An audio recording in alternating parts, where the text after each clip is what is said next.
Hey everybody, welcome to the ReCoop. I'm Cooper Daniels and I'm a guy that knows a little about a lot. And today I'm talking about ZONE. ZONE is a GameFi platform being built on the Algorand blockchain. But more specifically today, I'm talking about the AFK Elephant NFTs that they are putting on sale this week. There's a lot of confusion, a lot of questions, and I thought maybe I could help navigate it. There's a lot to talk about, folks, so let's get into it. First off, how's everybody doing? You good? All right. So look, I look around right now and I see a ton of confusion about these elephants and ZONE and everything. And frankly, look, man, their rollout of these elephants has been annoying. I'm not going to lie. To the point where I'm like, man, they are so willing to be annoying about this rollout that they must be fantastic because, like what's going on? But besides that, I've kind of dove in on this and I've gotten some answers, I think. So I have some pros, I think, and I have some cons. That's just the way this thing goes. That nothing is perfect, folks.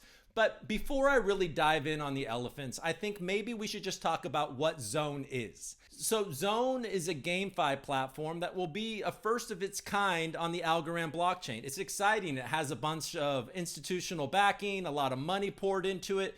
And you can tell, man, there's a lot of enthusiasm surrounding ZONE. They did pre-sales, they did, an Algorand specific pre-sale. Of course, you weren't allowed to be part of it if you're in the United States, and that's no fault of ZONE. It's just our regulatory environment. People don't want to mess around with that, so we get to miss out on most things like that. But moving on, and actually more on that to come, but moving on for now. So, all right, look, folks, so GameFi, right? Play to earn, these types of things. So ZONE's going to be this place right now in beta. I believe you can just play chess, but there's a bunch of other games like poker, League of Legends, and Ludo, and Dota 2, and Clash Royale, a bunch of cool games. And you're going to be able to, challenge friends and, bet ZONE or ALGO or whatever. So that's going to be really cool. You're going to be able to stake your ALGO or your ZONE on ZONE. You're going to be able to play on-chain fantasy sports, NFT loot boxes, and there's going to be a launch pad. And look, it's just like a one-stop shop for a bunch of cool GameFi type of things. They have a co-founder of Sandbox as an advisor. The CEO has a long history in crypto. He's based out of the United Arab Emirates. This is a global project that is landed on the Algorand blockchain, and it's super bullish for Algorand because you see these projects with big institutional money in it moving to Algorand. That says something about the direction of our blockchain and our ecosystem. We're getting bigger, right? And with that comes some pluses and some minuses for sure. So that's basically what ZONE is. And, they have a Zobo Discord bot that they're going to deploy. And this Discord bot is going to be something that, different servers can use this bot and actually monetize it. And people are going to be able to play games inside of that server. And, those servers are going to be able to make money from it. And, look, they got solutions, folks. From reading the white paper, I believe when it comes to the ZONE token, there's 1 billion tokens, but they have a plan of burning 40% of that. So, look, as a project, it's very bullish, and the ZONE token especially, they have a plan to burn 40% of the total supply. Like, there's a lot to like about the ZONE, GameFi platform. So there you go. That's a quick picture of what ZONE is. So then what are these AFK elephants that you see, right? These elephants that they've been dangling on us for a while now that we pre-registered for. We got on a whitelist. Is it a whitelist? Oh, it's just first come, first serve, but you got to be on a whitelist, but anybody can be on the whitelist. It's confusing, and I see it, folks. I see people getting irritated by it. They're being like, a whitelist should have some exclusivity. Whatever. I don't know why they're doing it this way. This is the deal. And you see it with their supporters, and when you go to their website and you see who their partners are, and you see a lot of the familiar faces that you might see on an Ethereum launch or, these bigger crypto launches. There's nothing wrong with it, and it's just bullish for Algorand in general that these types of projects are coming. And just because they have a big machine behind it with like the Grows and the Moon Boots and the Equinox and the Engine or whatever, all of those guys helping promote it and muscle it up and do all the things. Like, it's not necessarily typical of Algorand that those things are happening, but it's bullish for the ecosystem in general that these kind of projects are coming. Some of them will be winners and some of them will be losers. And I have a good feeling about Zone, but look, here is the rub. They have come up with a Elephant NFT that has utility, and they're saying, hey guys, it's a $300.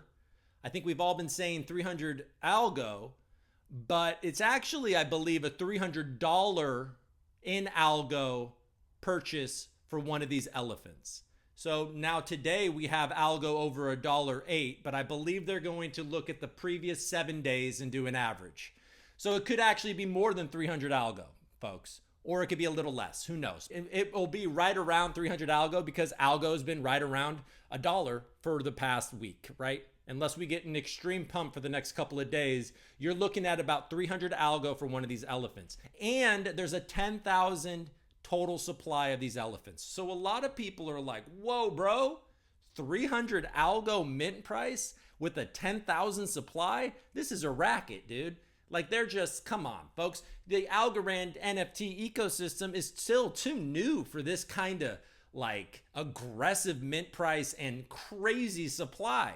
Well, it's a little more complicated than that, and we'll get into it. But I get that. Like, this is kind of a trip. And we saw it. We saw it with Metapunks. Metapunks came out with the super aggressive, 100 ALGO mint price, or maybe, it was 85 and then 90 and then 100 ALGO mint price with the 10,000 supply. And they're like, okay, sorry, bros. Like, we'll cut that by 2/3. And, it looks like they're looking to adjust and adapt to the realities of this newer space. I get it, man, because there's a community, homegrown feel to the Algorand NFT ecosystem. You see the Goannas and the Giraffes and the Algo Knitters, and you see these communities building super organically, and these guys that are the leaders of these communities, creating cool use cases and perks and all this stuff. It's very organic, and I lean towards that as well. But you don't want to discount these projects that are coming in with huge backing that have utility for their thing, right? And that's Metapunks included. That was the desire with Metapunks. It's like, oh, this is a functioning avatar, man. This is for the metaverse. This is super cool. This has utility. This is all blah, blah, blah. I like it. But then it's really stumbled out the gate, and you can see it. The sentiment is turning bad on the elephants. So let's get to the point here. All right. So on Thursday, 1,600 of the elephants are going on sale. 1,600 of the 10,000 are going on sale. You have to be on the whitelist in order to participate, but it's relatively easy, it turns out, to get on this whitelist. And the whitelist doesn't guarantee allocation. It's going to be a first come, first serve, right? So what's the deal, folks? Well, this 10,000, there won't be nearly 10,000 of these elephants when all is said and done, because they have a program where you can turn in 3 elephants for a higher level. There's 3 levels. There's the first level that has common and uncommon. Then there's the second level that's rare and super rare. And then there's the third level, which is legendary and mythical. Now, I believe, based on the conversation, there's a lot of murkiness on the details, because if you read the white paper, you get different information than you get on the Discord. Now, I get it. The white paper was probably written a while ago and they've changed it. But it seems like you can, trade. There's 3 levels, but then there's different levels within each level. So it seems like if you have to have 3 commons in order to level up to the same level, but uncommon. So you can trade in 3 commons for an uncommon, and then you can trade up, 3 uncommons for probably a rare, and then you can trade up 3 rares for a super rare, and then you can do 3 super rares for a legendary and 3 legendary for a mythical. Okay, it's a lot, man. That's a lot. But what happens every time these things get traded, there's a burning. They all get burnt. So if you have 3 commons and you trade it up for an uncommon, those 3 commons are getting burnt. So the total supply of elephants will be significantly lower than 10,000. Now, I don't really know how this all works. I asked them, on this sale on Thursday, is it truly random? Can you get a mythical in this sale? Can you get a a super rare, or is it just going to be commons and maybe uncommons that are in that mix? I don't know. I mean, they said it's all random, but I don't understand how they're going to be able to navigate that as you go on, because if it's all random and people are randomly getting the mythicals, how is somebody later on going to trade in 3 legendaries for a mythical if they were randomly already distributed? That's a question that I have. So it makes me feel like you're going to, there's going to be very few mythicals and legendaries and super rares out there when they are randomized, but I don't know. And they're very unclear about that.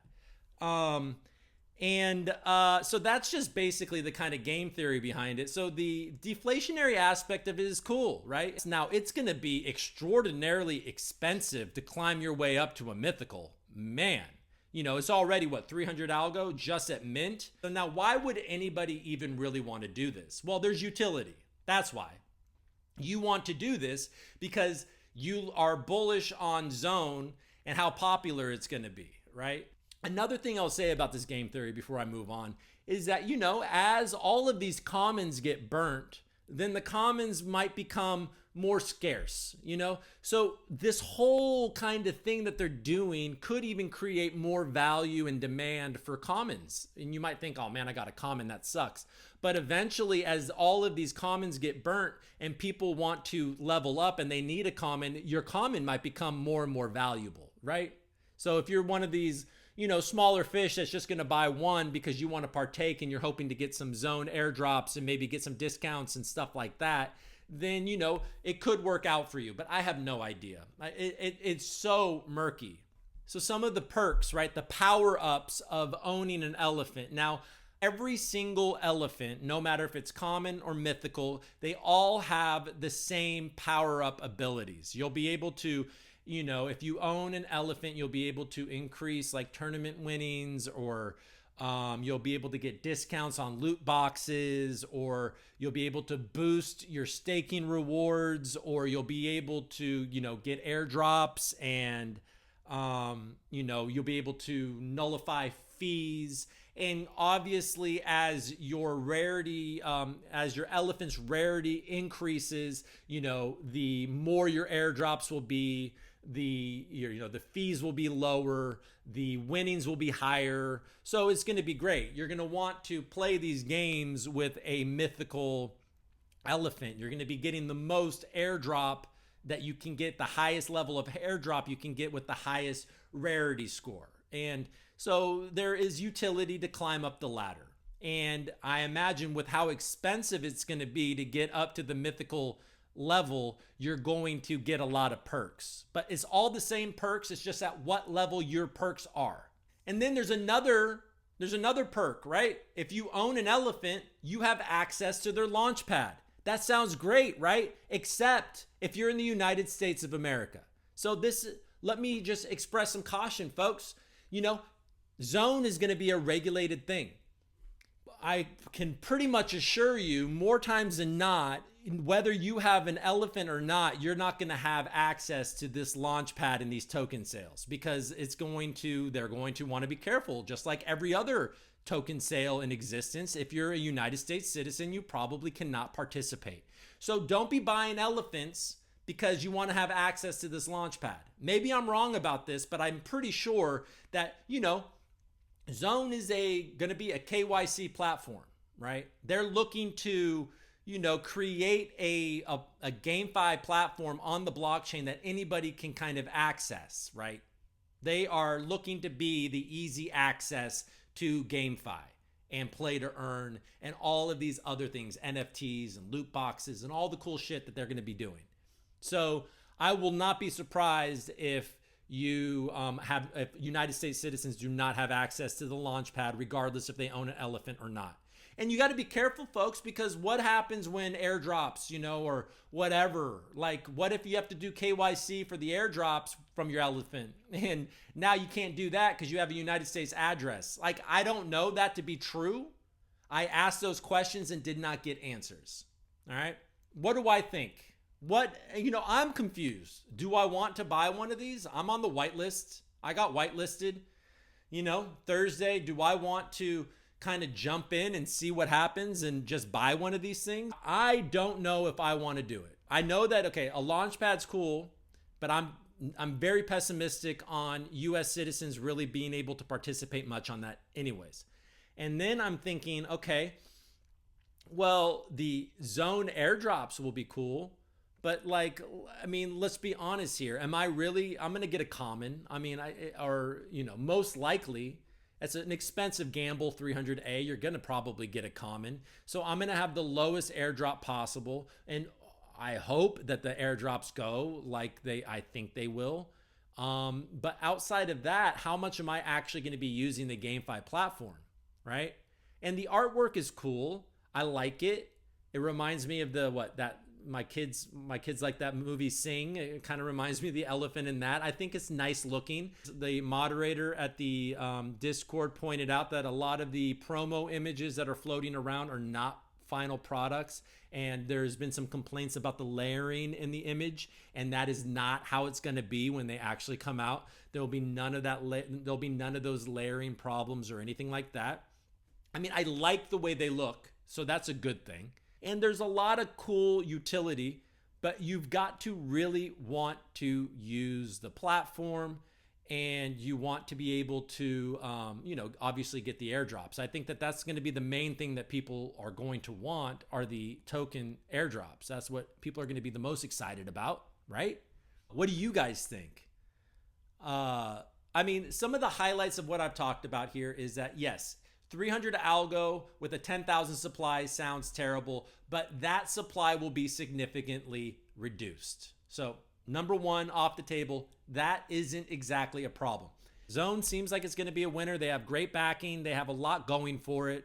So look, I mean, I would say this. If you're a gamer, if you're super excited about this GameFi play to earn platform coming to the Algorand blockchain, and you think, man, I'm going to want to be part of that all of the time, then I can see how a 300 algo investment and roll of the dice on these elephants is a good idea.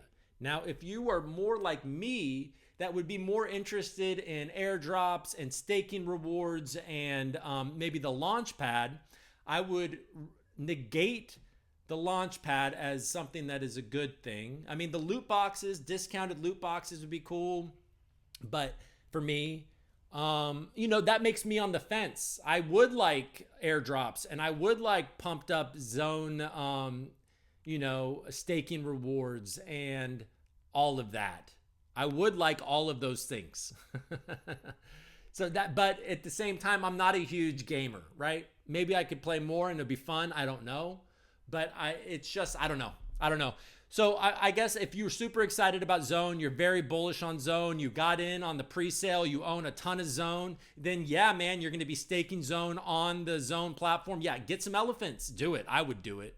I would do it if I were you. I don't own any Zone. I couldn't get part of that pre-sale. Maybe I will eventually, but at this point, it's hard for me to really know. So I don't have an answer for even myself on whether I'm going to do this or not, so let alone be able to tell you. But I hope some of this information was helpful. You know what I mean? I hope this cleared up some of the concerns. And, yes, it does. It feels more like an Ethereum drop than it does an Algorand drop. But at the same time, like, if we want this ecosystem to get bigger, we're going to have more and more things like that happen. Not every community, not every project is going to be this like steady organic growth that is awesome. Some of them are going to come in with utility and backing and splashiness and a promotion machine, and they're going to be like da da da da da da, and they're going to be good investments too.